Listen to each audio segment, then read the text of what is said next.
This is CHSR 97.9 FM here in Fredericton, New Brunswick, Canada, and you're listening to Python's Paradise, your film and music show. And this is your host, Greg Gilbert, aka the Python Hyena. And, I've done today I got interview number 45, and I've been lucky because this is the 30th anniversary of Friday the 13th, Part 6, Jason Lives. We've had Thom McLaughlin on here. We've had Nancy McLaughlin on here. Well, now we're going to get the film's hero to voice his opinions on the film. We have the guy himself who played Tommy Jarvis, Thom Matthews. How you doing, Thom? I'm doing great. Welcome, everybody. Yes. No, This is fantastic to get you on here. Like, how does it feel all these years later to be the hero fighting against Jason? It's truly amazing. Had no idea the momentum this film would have, and all the fans coming out, and just still loving the film, and it still holds up as a great testament to Thom McLaughlin's and work. You were at a convention over the weekend, huh? Yeah, we were. I was out at Monster Mania in Cherry Hill, in New Jersey, and it was quite a crowd. Probably one of the biggest horror conventions on the East Coast, and it was really, really, really amazing. Great crowd, and everyone dresses up, and they show me their tattoos of the movies I've done, and it was a lot of fun. They had a really great promoter. Dave Hagen promoted. He pushes everybody, and all the vendors came out, and a lot of great talent. Lee Majors was there, believe it or not. Wow. I kind of grew up with him, so it was neat to see him there and a bunch of other people. And you mentioned you sat by C.J. Graham, of course, who played Jason, and he didn't try to drown you at all. He did not. He knew better. Did you have that chain with the loop in it by your chair just in case? No, but it's funny you say that because he was, giving away masks, and I was thinking I should give away chains and sign them as a souvenir to all the fans. Yeah. But it was great fun. Yeah, CJ's a great guy, and it was a lot of fun. Yeah, the 30th anniversary of that film. I've had a few Friday the 13th alumni on here. I've had Adrian King on here from Part 1. I've had Melanie Kinnaman on here from Part 5. The only Jason I've had on here is Ted White, who's my oldest guest I've had. And boy, he never missed a beat. He was fantastic. He played Jason in the final chapter. Mm-hmm. Yeah, and I've had Thom and Nancy on here. Yeah, I wanted to know, how did you come to get the part of playing Tommy Jarvis? Because, of course, A New Beginning, of course, John Shepard played Tommy, and for whatever reason, he did not come back. Not that that's a bad thing, because quite frankly, I think that you threw more energy into the role. Nothing against him, but you brought something a little different. Oh, thanks. Well, I think I don't know if this had anything to do with it, but I had just finished. I think Return of the Living Dead had been released, and I don't know if behind the scenes they looked at that and thought I might make a good Tommy Jarvis as well. My interview was over at Paramount Studios over in Hollywood, and met producers Frank Mancuso Jr., and, one thing just led to another, and I ended up getting a part. Do you ever think between this and Return of the Living Dead that maybe digging things up is not a good idea? Definitely not a good idea. Yeah, and you played Tommy, and of course that big opening scene. You got to work with Ron Palillo, of course, from Welcome Back, Kotter. Soul, yeah, he was a lot of fun to work with, and again with him, I grew up watching Welcome Back, Kotter, and as Horshack, he was fantastic. Really a sweet guy. He had a great death, too. I mean, don't think it was shown in the movie, but in dailies, Jason actually punches his fist through Ron's chest and then has his heart in his hand. And then in the dailies, he actually drops it on the ground and it bounces, which didn't make it into the movies, but it was really, really a great effect. And what a payoff. My heart can't take it anymore. Yeah, Amazing. He's right. Yeah. You guys had quite a few John Travolta references in that, because Tom Friedley, of course, was Travolta's nephew. That's right. Absolutely right, yeah. And until it was mentioned to me, I was like, I did not know this, but he kind of looks like John. Yep, he does. You can tell they're related. Yeah. Another great, he was a kid at the time. I'm sure he's a grown man by now, but he was a lot of fun. He brought a lot of energy to his role. And the whole cast was great. Just had a great time.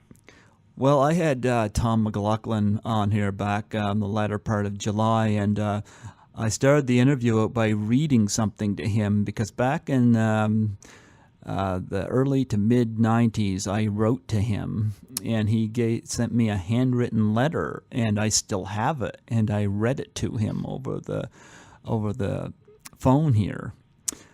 Yeah, and asked him various questions. And I'm going to tell you, Tom was not only a great director for the film, but I love the comedic elements that he brought to the film. Yeah, he did. There's a lot of detail. The lightning bolt in the opening sequence was kind of dedicated to the Frankenstein genre, and then also when I'm in the phone booth making a call, the Boris Karloff. Yeah, the Karloff market is behind me, and it's just laced with all kinds of little things that he had put in there. He spent a lot of time on it, and he did a beautiful job. Yeah, I especially like the humor, like the scene where the paintball section was hilarious. Like the guy that accidentally knocks the tree branch off and tries to put the branch back on. Right. Stuff like that was great. But even the car chase scene with you and Jennifer Cook, I mean, something interesting that kind of takes you away from the slasher part and just adds something a little different. Yeah, we had a nice little romantic relationship going on in the movie. Yeah, Tom did. The script is fantastic. There's a real beginning, a middle, and it ended nicely as well, I think. Yeah. So, were you nervous at all during that final scene where you're out there in the canoe there and with the fire got a little hot, so it got a little too close for comfort, and then we did all the underwater stuff, scene back here in Los Angeles in a park at a City of Industry public pool that was heated, so that was nice. We were actually underwater for about 20 minutes at a time with scuba divers and scuba diver with the cameraman, and we got it pretty quick though. It was first time and the last time I've ever shot anything underwater. It was kind of cool. I understand that he shot part of it at his father's house. That I don't know. Yeah, he said it, and Nancy confirmed it. Yeah. I don't know what. Yeah, I wasn't in that scene, so probably not. No. May have. But yeah, that was a great moment there, and you had that chain all ready for him when he come up to put it around his neck and the stone and whatnot, and yeah, that was a great action climax. And of course, Jennifer Cook has to go out, jump in, and rescue you. Yep, she's got to save her man. Give me mouth-to-mouth resuscitation. Brought me back to life, thank goodness. How many takes did it? Took about 150. I just couldn't get it right. That's what I'd be like, too. It's like, darn, the lighting was bad. She's going to have to do it again. What was Jennifer like? She was great. She was great, very professional, and she was a lot of fun to work with, and very, just did a great job, and everyone loved her. did a nice job. She's not exactly in the industry anymore, is she? No, I don't know exactly what she's doing, but I don't think she does any conventions, or I haven't seen her at any. If she's done any, not really in touch with her. Couldn't really tell you. After she jumped in and saved you, you broke it off. Yes, that's right. That's the movie romance was over after the movie was done. Well, you know what? You got good with Jennifer, but I'm going to tell you, you almost have Melanie Kinnaman from Part 5, and I'm going to tell you, I interviewed her. I think she's gorgeous. I still think she's gorgeous. Yeah, she is. Yeah.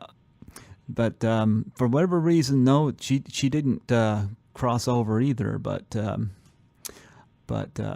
nonetheless, you and Jennifer did have the interesting car scene and whatnot. So some interesting elements outside of the kill sections that kind of centered around the two of you. I think that added to the movie, and I think that was great. I'm going to tell you. Of course, C.G. Graham, of course, playing Jason, was a Marine, right? I don't know. I've never asked him that question. I know he was into security, and he's running some casinos as some security. I think he's based out of Palm Springs at the moment.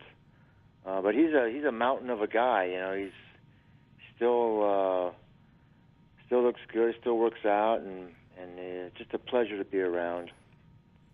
Yeah, and like I said, I had Nancy McLaughlin on here. It was last week I had her on, and she said very, very nice things about you and your current wife. And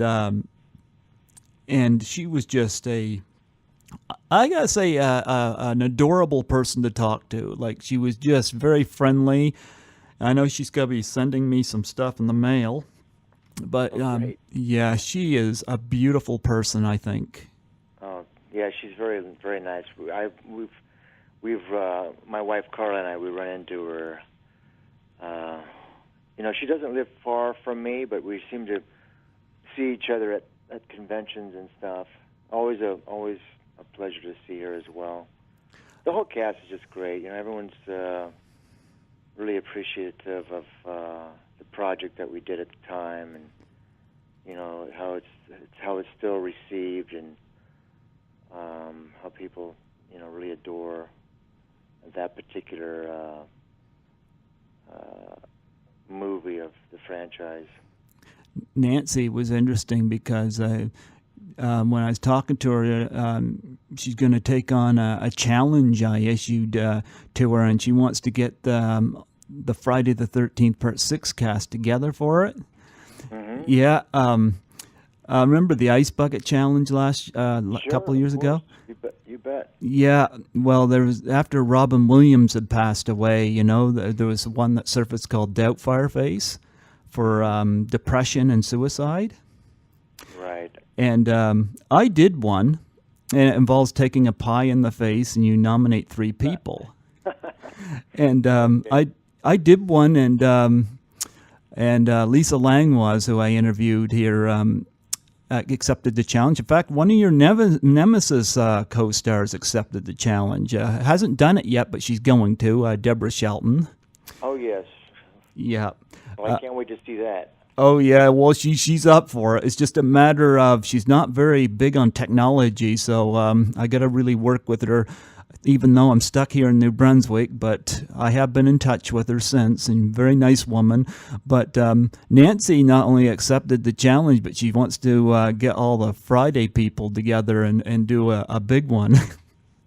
Oh, wow. That would be spectacular. Yeah, I haven't heard from her as of yet, but I'll be standing by and looking for her email or Facebook if she reaches out to me. That would be fun. Oh, yeah. Well, I originally did it a couple of years ago, and there was a journalist in L.A.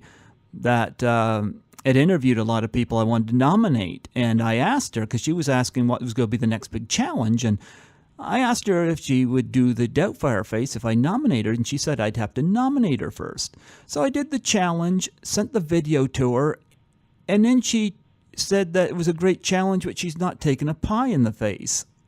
And I thought, what a lousy way to react after telling me I have to nominate you first. Mm-hmm. Yeah, and it's one of those journalists who uses religion for profit, which I've come to find out the hard way. So anyway, I thought, well, after about a couple of years when I started doing these podcast interviews, I thought maybe I'll reach out to the people I've been interviewing because you folks are more down to earth. You're more approachable, you know. And, something like this would be fun. And not only that, the reason I nominated people I interview because people want to see people in the industry do this. That's why the Ice Bucket Challenge was so big, is because, celebrities got on board. And so, and it really did wonders for ALS. And I have somebody close to me that has ALS. So I thought I would do something for depression/suicide because that is something that is just not taken seriously enough. But right, I agree with you. It's something that's in our society that we have to kind of support. I mean, everyone goes through tough times, but we can create some kind of outreach program for people to actually step up and make the phone calls when they need to reach out to somebody, and have somebody actually be there on the other line is very important. And even medical help, because depression is really a chemical imbalance. Right, exactly. Yeah. So, I look forward to when Nancy does this and gets together with you guys. You named a bunch of you that are in L.A., although she is going to fire the challenge out to some of you that aren't in L.A., because, we can't let Jennifer Cook off the hook. She is the heroine of the movie. Correct. I agree. I'll nominate her if Nancy doesn't beat me to the punch. There you go. Or to the pie. There you go. And you can always bring is it your wife or fiance? My wife. You can always bring her in on it, too. Sure. She's game. There you go. And speaking of hard times, we got to talk about David Kagan because he gave you some hard times. Oh my gosh, you have no idea. When he arrested me, where he's like throwing his weight around, he's like grabbing my chest was all bruised. He was like, "Dave, this is acting. Come on, buddy." I had big, huge bruises from his paws on my chest. I don't think I've ever told him that, but. Yeah, he was. He didn't listen. Jason was there, and he wouldn't listen to me. Well, at least you didn't have to wear your balls as earrings. Yes. That is the best line in the film. And he delivered it. And that added again another interesting little dynamic to the film. He being Sheriff Garris, also the father of the Jennifer Cook character, And I think he stole every scene he was in. And, of course, his death scene, I guess, was heavily lauded by the censors as well. It was. That's another thing that we had, that I had seen on in the dailies. It was no music, no nothing, and the way it was shot, it was edited, in the movie a little bit just because of the censors and stuff. But if it hadn't been, it was pretty amazing. Truly amazing shot without anything, and it was very clever how they did it as well. So. And of course, Vincent, I can't remember his last name. The other cop, wherever the red dot goes, you bang. Yeah.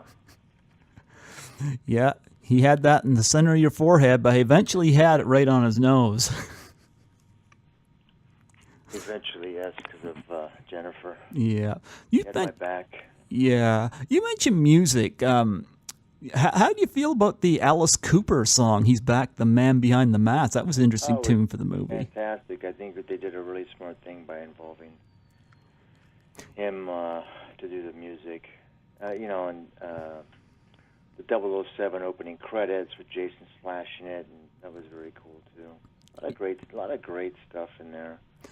Yeah, the Alice Cooper album, Construct, that whole album is fantastic. And that, of course, that song especially great. Yeah, it was perfect for the situation. And then we had the other campers. I always, of course, there's Renee Jones, of course, who got her head twisted off. And Carrie Noonan was always a favorite of mine. I liked her as Paula. Very sweet girl. She was awesome. Yeah, I know she's not in L.A. anymore, but I know Nancy said she'd send a special shout-out for her, that pie challenge, so... I'm sure Nancy, if I know Nancy, she's going to hit on everybody, get everyone to do it. There you go. Yeah, I really liked Carrie Noonan, although I have to say, I hated seeing her insides be used as a new decorating technique. Yeah, pretty bloody. Yeah, I didn't let my children see it until they were in their teenage years. What's that? I didn't let my children see, I have 3 kids, and I didn't let them see the movie until they were, in their teenage years. How do they feel about their dad being the hero that fought Jason? I don't think they really cared too much. And you got the girl. Yeah, I got the girl. That's right. Yeah, you'd be surprised how many fans at these conventions come up to us and say, "Yeah, I saw Friday the 13th when I was 6 years old," and I say, "Well, that's just bad parenting." Yeah, I didn't see it that early, but I'm going to tell you something. My cousins baited me into. Of course, my older brother was game on it, but my younger brother and I weren't. But we were baited into watching Friday the 13th Part 2, and I think I might have been 11 or 12 years old. And it was the first time I had seen a naked female body. Talk about being educated. And that was the scene where my mom rushes in and turns the television off. Even though there was 3 or 4 kills, it's nudity. Right. Yeah, that's over the line. That's crossing the line. You'd be surprised how many people have told me that it was either an older brother or a cousin or someone who turned it on to make them watch it. Yeah. But no, I liked Carrie, and of course I've got Darcy DeMoss on Facebook. So for whatever reason, I can't seem to get her attention to come on here. And she's on my friends list. Keep trying. Yeah, that's what Nancy said. You'll get her, and I'm You'll like, get her. yeah, keep waving her down. But I know she's active on there, but of course, she got her face molded into the side of that RV, which was a great special effects sequence. Yeah, that was a great effect. I agree with you. Pretty amazing. That whole scene, like I liked it when C.J. Graham pops up there at the top of the RV as Jason there. It was a great shot. The door open and stands on top of it. That's like a great poster shot too. Yep, that was a great shot. Yeah, and of course you had. I was going to say the only other notable person, I know that Anne Ryanson was in it, and she was in Caddyshack as the candy bar girl. Well, Tony Goldwyn was in it, too. He's in the scenes with Nancy. Oh, that's right. He went on to do some really great stuff, as you know. And there's, of course, the caretaker, who added a lot of comedic elements to the film. Yes. What was your favorite kill scene in the movie? Favorite kill scene? Oh, gosh. Huh. Now you got to rack your brain. Yeah, my favorite kill scene. I guess Nancy's was pretty cool, only because the American Express reference, but also going to the windshield. It kind of deflected it, and she almost went through her. Yeah, and she almost drowned in that puddle as well. Yeah, that's true. She was a trooper, but she was, and she got all wet and muddy and all that stuff, and the spear went right through her throat or her mouth, which was kind of cool. She said during her interview, she said that you guys were filming during Easter, and she dressed up as the Easter Bunny and went around giving out eggs. Were you there for that? I wasn't, thank goodness. What? Thank goodness I wasn't. No. Well, you wouldn't have wanted to see that. No. I think that might have been funny. She should have dressed up like that during the scene. She should have taken some pictures of it. There you and go. All that stuff. Some private photos. There you go. Yeah.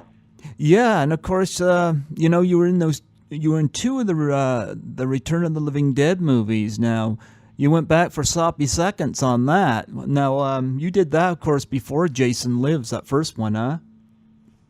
That's right. Yep. I did the first one, Return of the Living Dead, and then I did Friday the 13th, Part 6, and then I went back and did Return of the Living Dead, Part 2. Were you a fan of horror films growing up? Nope. No? No. Wasn't my cup of tea.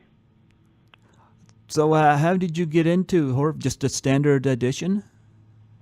Standard audition, and I always kind of try to play things for the realism of it. That's what I think that was the genius of Return of the Living Dead.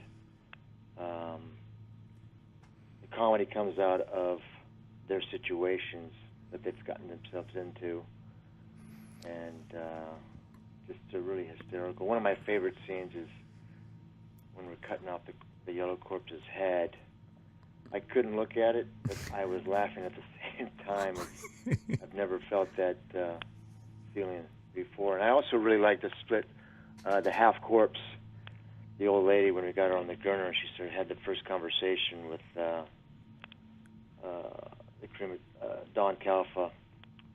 Okay. About the brains and the pain of dying. It helps subside the pain of dying if they go for the brains. It's a really cool scene. Particularly like the shot where they're down below and their spine jumps back and forth. I thought that was really interesting. Now, between Return of the Living Dead and Jason Lives, which one do you prefer? Well, Return of the Living Dead was my second movie. I did a small part in The Woman in Red. Return of the Living Dead was my first big role in a movie, and so that one will always be near and dear to my heart. It was a great, fun production, and I really came to realize that after I got involved in more productions and films and things. And working with Jimmy Kieran, of course, was fantastic. Most of my scenes were with him. We were always together pretty much most of the time. Okay. And he was just a great mentor and had some great stories as we got our makeup done in the makeup chair every morning, and just a great. If I was a producer, I would hire him just to have him around the set all the time. He's just, just a great energy. Speaking of makeup, was Jennifer Cook a good kisser? Well, we never really kissed, if you know what I mean. So I'm sure she is. You're supposed to say that. She's got soft lips. That's a good start. There you go, because you get to kiss, well, mouth to mouth, well, I guess I don't know if that technically counts, but you did have her there in the jail cell. Not in my book, but maybe somebody's. I would have taken it as a count, Right. There you go. But yeah, you had some other interesting credits to your list as well. You were in Alien in L.A. as Chairman. That's right. Yeah, working with Kathy Ireland. Now, she was a looker. Yes, she was. She's still very good looking, and it was a lot of fun. She was very sweet. Had a lot of fun on that movie. They called me in to be her love interest, and I tested so well, he had to upgrade my credit. I'm really only 12 minutes of the movie. Oh, yeah? Yeah. Only 12 minutes. William Moses is in it. And Kathy Ireland. Kathy was really great and a lot of fun. Yeah, did you get that as a result of your horror films, or did you just... No, I worked with Albert Pune, the director, many, many times.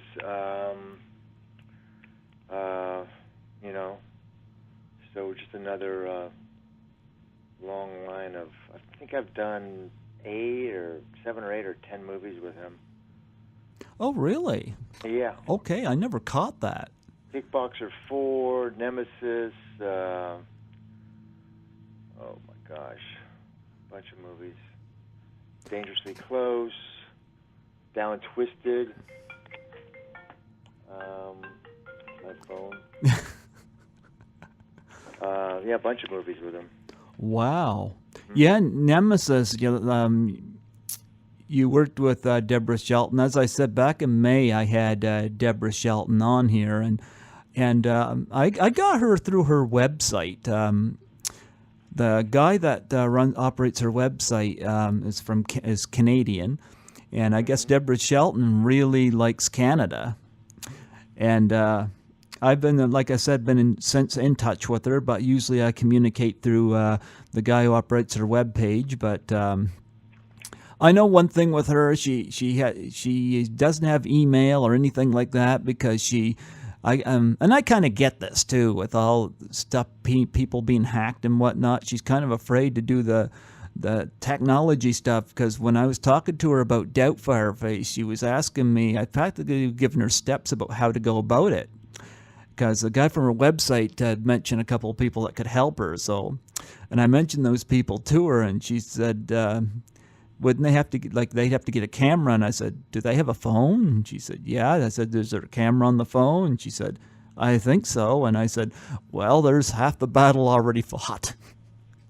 But she said she's going to get all dolled up for that when she does it. So I should be, huh? Cute.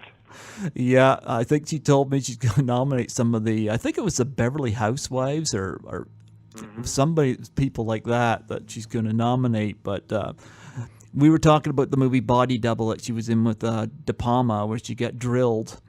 And had a great conversation with her, really like her a lot. And like I said, still in touch. Got a lot of responses about that interview, too. Like people coming on the CHSR website, and like people that knew her from like growing up, not fans, but people that actually knew her.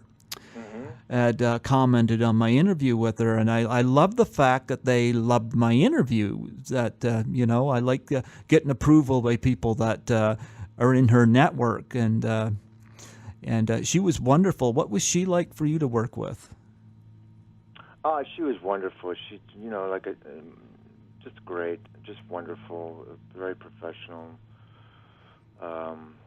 very sweet, and just a real trooper. Yeah, she was talking about a lot of the special effects stuff where bodies severed in half and stuff that she had to do to work that film. What was your experience like overall in that film? On Nemesis? Yeah. Well, that was an interesting part. Towards the end, before I die, half of my face opens up and I've got a gun in there. Kind of like Videodrome. Yes, exactly. Except it's in the gut in Videodrome. Yeah, another Albert Pune movie. Nicholas Guest was in that, and was a very, very great guy. And Tim Thomerson, who I loved. It was a lot of fun, and I've seen him around town a lot, coming up. And but yeah, that was fun. It's always fun to work with Albert in any capacity. Another great movie that we did was Heat Seeker. That was really a fun project. And Mean Guns was another one. We shot that in like 5-6 days. They had a new... they just built the new prison downtown, the Twin Towers. Okay. Sheriff's Department, and it hadn't opened yet, and we shot that there. It had a lot of people in it. It was a great cast with Christopher Lambert, and I think Ice-T was in it, and a bunch of people. You say you worked with this director, you say 10 times? Albert, yeah. Worked with him a lot,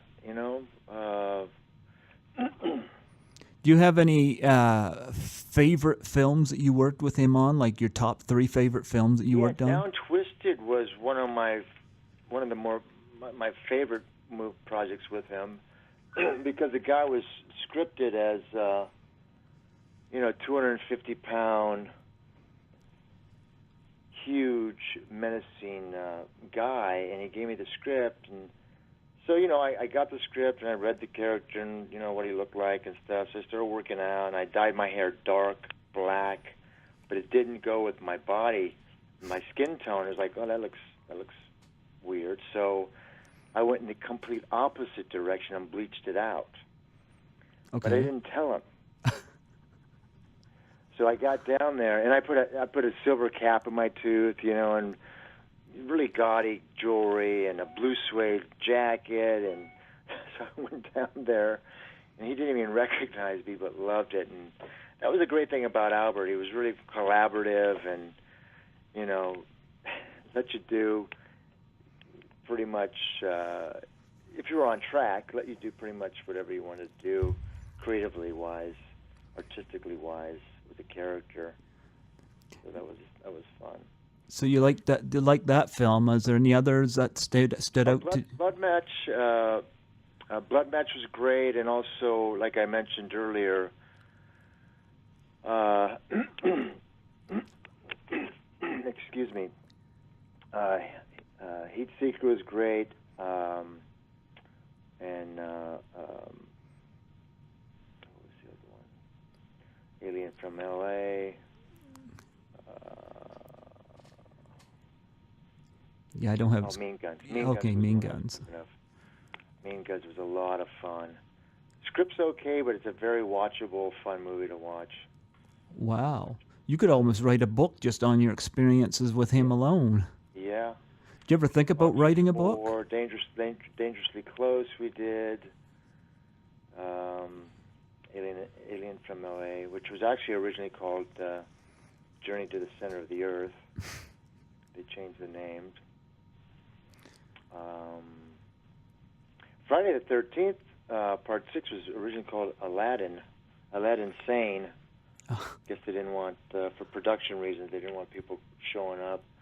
I was shooting that, and some kid came up to me and asked me if I knew where Jason was. Must have been like 12 or 13 years old. I said, no, not at the moment. Why? He goes, well, I was going to leave my bedroom window open tonight. I was hoping he'd come and kill me. Wow. Okay, you got to leave now. Gee. Yeah, it was bizarre. When you're at these conventions, do you get anybody that comes up and gets you to sign anything like really interesting? Like some people bring some really interesting memorabilia. Absolutely. I actually signed one guy's arm and signed it. It was above some other people. He had actually a tattoo of like Kiss and stuff. I signed above the Kiss logo. And then it got slow at my table, so I went walking around, and I see that he's getting a tattooed on his arm. I called all my friends and I said, I have arrived. You have arrived. I have arrived. Someone's getting my name, my signature tattooed on their arm, which was a great honor, but,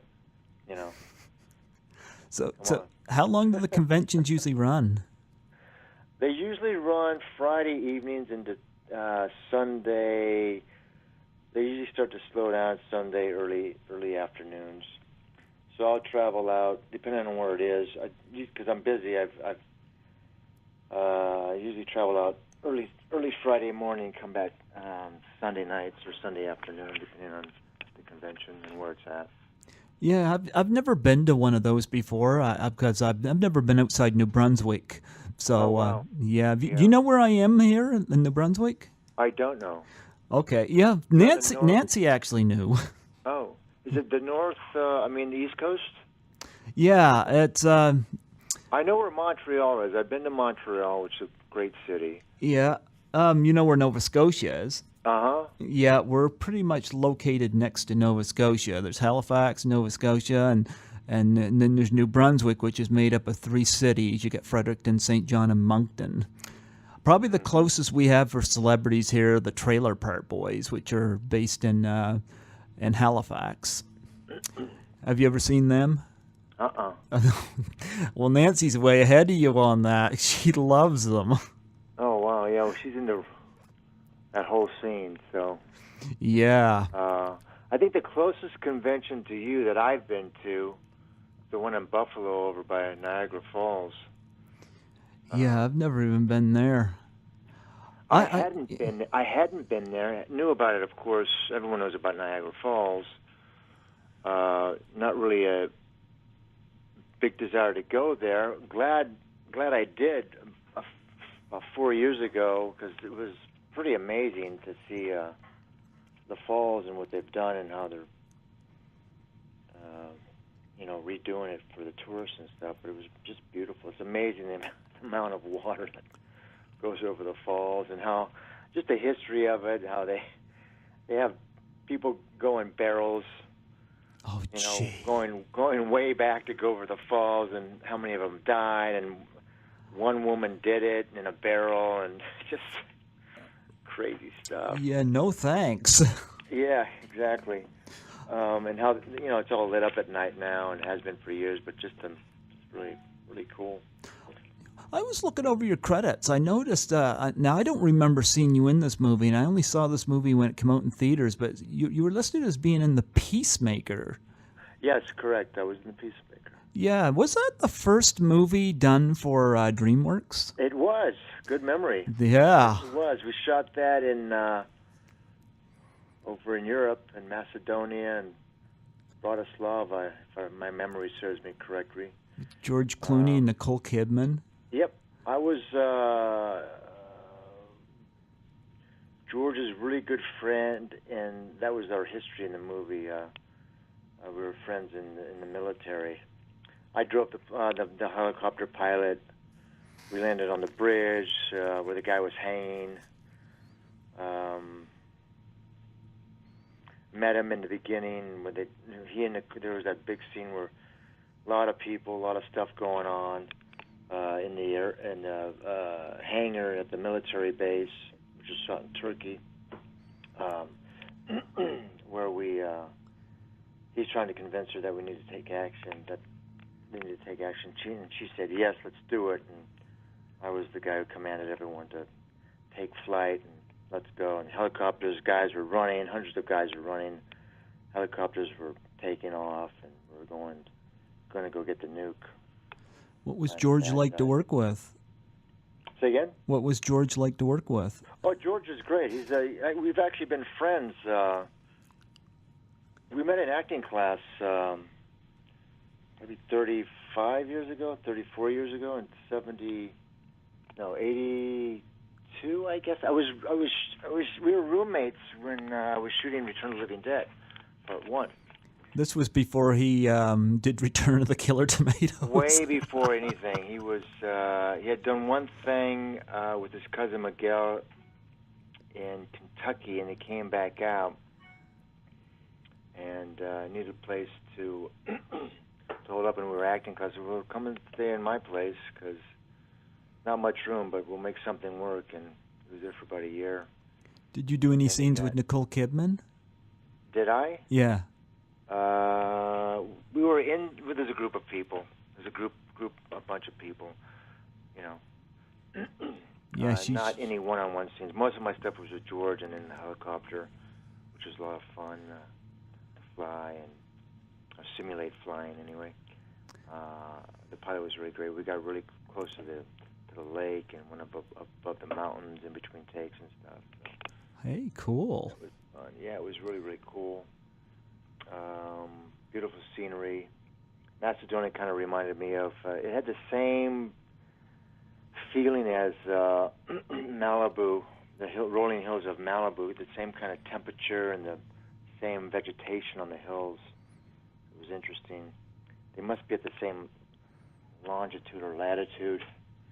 It's very, very, very similar.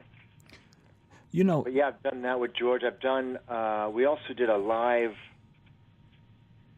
TV event for CBS. We shot it twice, called Failsafe. Okay.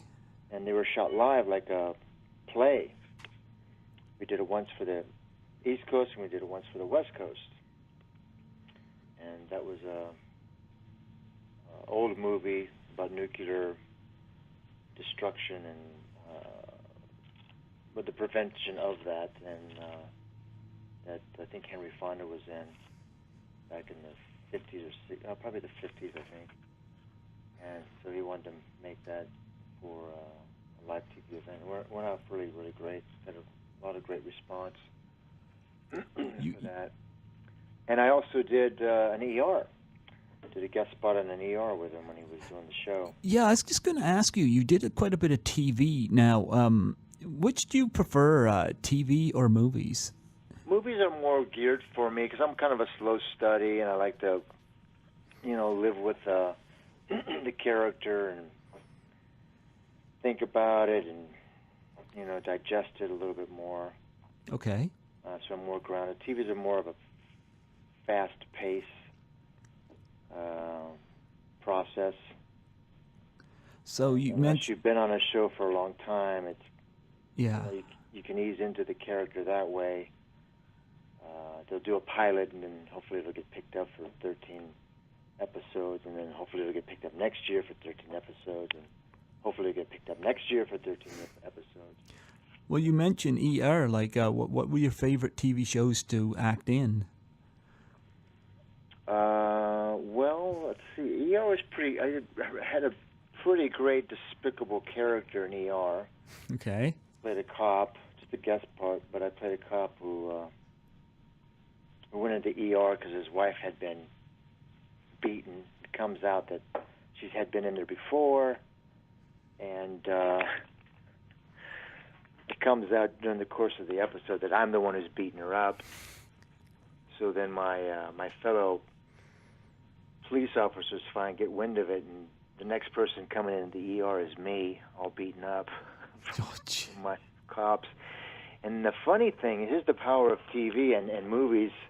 I had gone on to do another movie for Albert Pune as I was a coach, a swimming coach.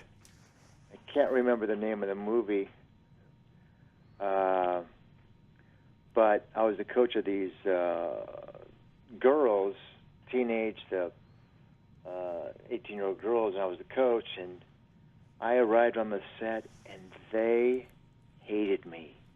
Like, what the? I was getting so much bad energy from these girls, and it took them about 2 weeks to realize that they had seen me on ER. Oh. As that despicable cop. Do they not realize you're acting? They had no idea that it was. They didn't know why they were responding to me that way. Just because they had seen me. Apparently, they had seen the episode, and it was just an emotional reaction to my face.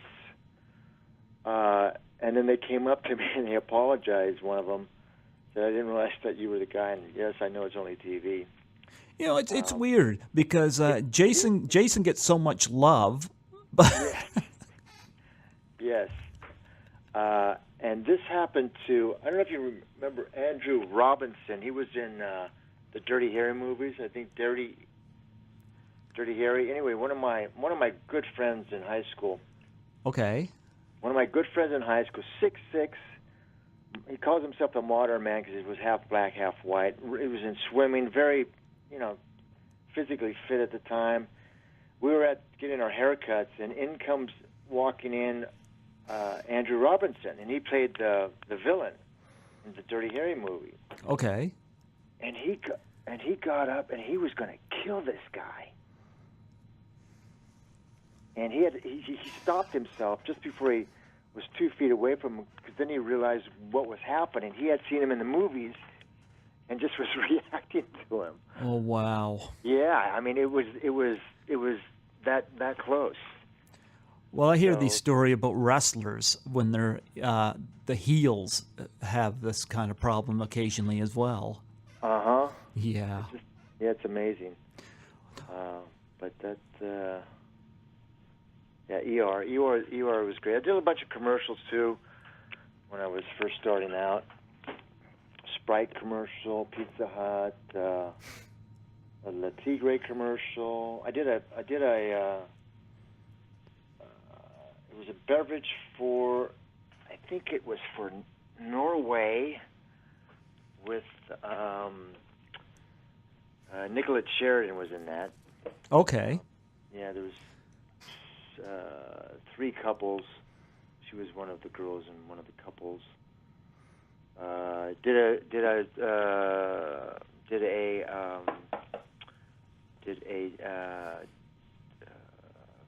what was it? It was a Doritos commercial. I think it was Doritos with Kevin Sorbo, Okay. who went on to be Hercules. Really great guy. Did you see him in God's Not Dead? I haven't. I actually like that movie a lot more than a lot of people, and I thought it was interesting to see him play a character like that. I know he comes from a Christian background, but I thought it was interesting that he's the antagonist, and I've never seen him play the antagonist before.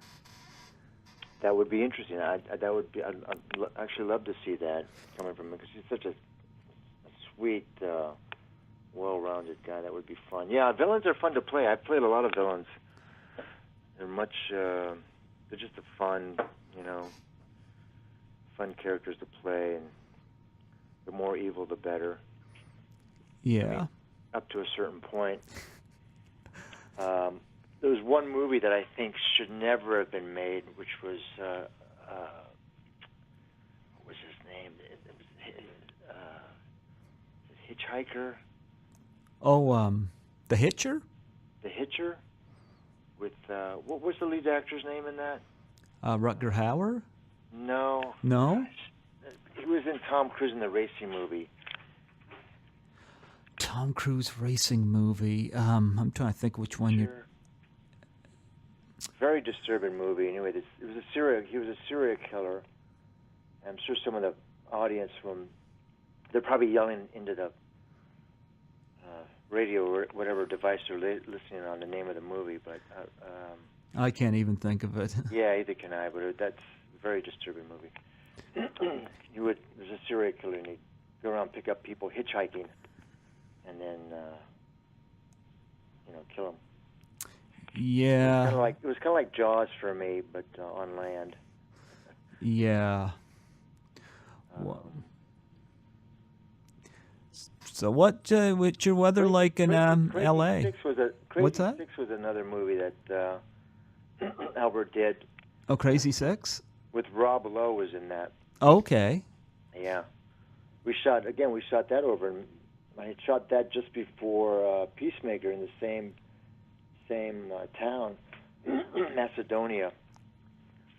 So, if it wasn't for the movies, I don't think I would ever have left Southern California. I've been to Manila.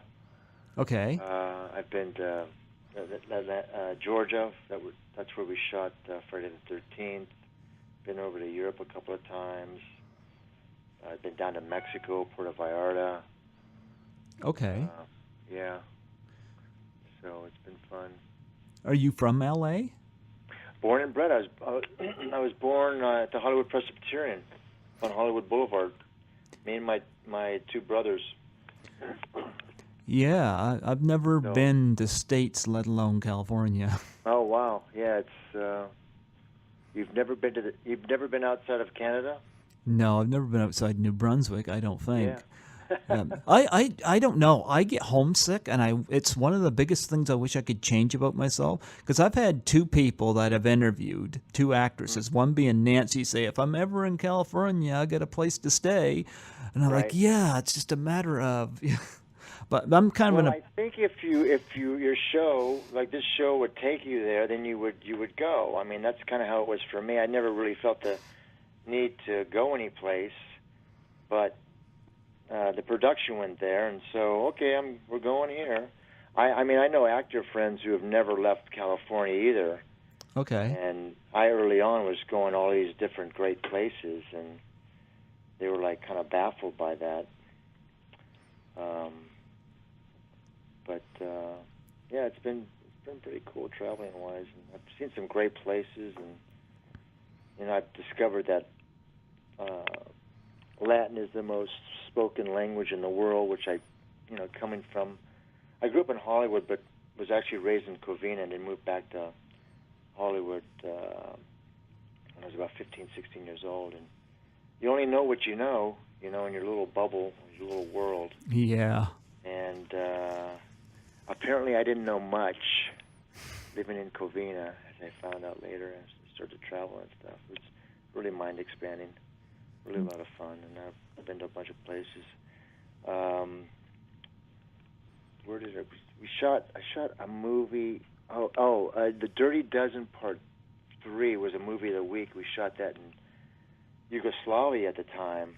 Telly Savalas and the Van Patten, Timmy Van Patten, and Jim Van Patten. And What was Telly Savalas like? Oh, he was great. He was amazing. He was a big fan of mine. I mean, I was a big fan of his from the Kojak series and stuff. So kind of grew up with him. Really great guy. Just really fun. It was miserable and cold, and we played poker a lot in the trailer, and it was great. It was really a lot of fun. Yeah, Telly Savalas was also in On Her Majesty's Secret Service too. The James Bond film. A lot of people didn't care for, but he was terrific in it. Wow. Yeah, I didn't see that one. I know he did from having Kojak. I believe he had a room for life at the Sheraton. That was part of his deal. So every time I go by the Sheraton off the 101 out here, I see the Sheraton, and I always think of him telling me that story. And you mentioned Timothy Van Patten was in that as well? Yep. Van Patten, Jimmy and Tim Van Patten. Yeah, Timothy Van Patten was in a movie that was shot here in Canada called Class of 1984, and I've done 3 interviews from that film. Wow. Right? Yeah. Yeah, he good guy. Yeah, he played the antagonist, the leader of a gang in that film. Well, Cool. we're about coming to the end of our hour. I got a couple things I want to ask first. Okay. This will be aired out some point. I've got a few interviews I got to play before yours. I got I think 5 or 6 of them that have not aired out yet. I got them linked on my flash drive, including Thom and Nancy's. But eventually, whenever it goes out on the air, I will send the link to you so you can post it wherever you want to post it. Okay. But eventually, I'm starting to put my interviews on my YouTube channel. And yours will go up on my YouTube channel next year. It'll be posted on CHSR before that, but it'll only be on the CHSR site for a limited time, I think 3 months. And then it'll go on my YouTube channel. And I just wanted to know, when I do my YouTube, put them on YouTube, I always put pictures along with the audio. And I wanted to know if I had your permission to use headshots of you and whatnot for the... You bet. That would be fine. Okay, and I'll send the YouTube link to you when it's done. Like I said, the YouTube won't come out till next year, but it'll be aired here first. So I'll send the link to you. And secondly, how do I go about getting an autograph picture? Just reach out to me like we've been doing, and I'll send one over. Just send your address, and I'll send one over. Do you mind if I? Do you mind if I? Which movie you would like one based on? Either Friday the 13th, or Return of the Living Dead, or Now and Twisted, or... Oh, it's got to be Friday. It's got to be Jason Lives. Okay. Yeah, I grew up with that. Of course, I would have been 14 when that came out originally. In 1980. That would have been fine. Good parents. Well, I didn't see it at 14, though. Oh. Yeah, I would have saw it later, but I was 14 in 1986, so. But, yeah, and you would you mind if I added you on Facebook? Oh, not at all. Yeah, I added Thom. Nancy's not on there very much, but she told me go ahead. Yeah, I don't check mine very often either, but, it's fun. I mean, yeah, that would be fun. Okay. Definitely would accept you as a friend. Sure. Well, I treated you well on here. I've seen journalists dig up dirt on people, and I don't like the TMZ kind of way of going about doing journalism. I just like people just want to know about the movies, Right. Right. Yeah, like the people that come to your conventions, they're the people that I'm making these appeals to with my interviews. Right, and it's amazing that you mentioned that, because it's so, when they come up to say hi and everything, it's so heartfelt, and they truly and sincerely are appreciative that we, all the actors go out and do the conventions, because they just feel a connection because of the power of the movie and how it affected their lives and everything else. It truly, really, like I said before, sincere, and just fun to see everybody feedback. Because I had no idea. I didn't start doing the conventions till like 5-6 years ago, I guess. And just all the stories, it's really, really, really fun.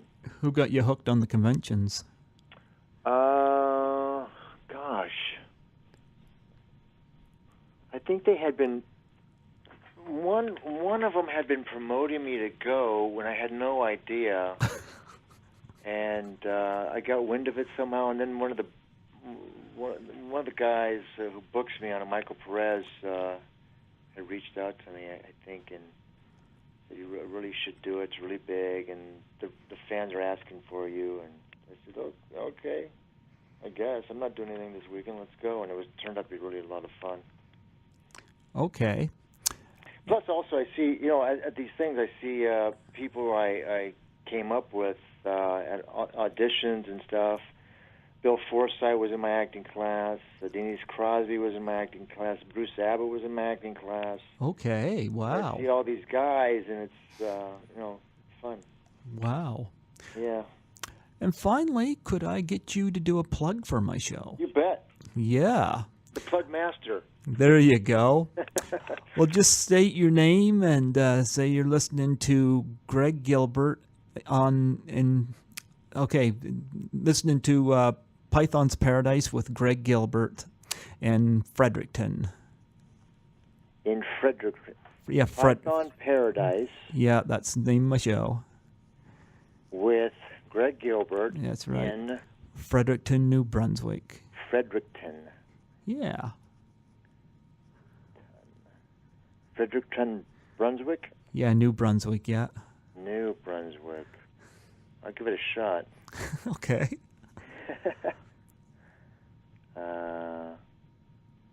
It's all yours. You ready? Yep. Hi, this is Thom Matthews. You're listening to the Python Paradise with Greg Gilbert in Fredericton, New Brunswick. Enjoy. There we go. Well, Tom, thank you so much for the honor of speaking to you. It's My pleasure, Greg. the 30th anniversary of Jason Lives. Can you believe it's been 30 years? I can't believe it, and I can't believe the outpouring of people still enjoying that movie and the legs that it has had over all these years. Well, I'll tell you what, and I'll be in touch with Nancy and see what she says about hooking that whole Doubtfire face up. That should be a lot of fun to see that.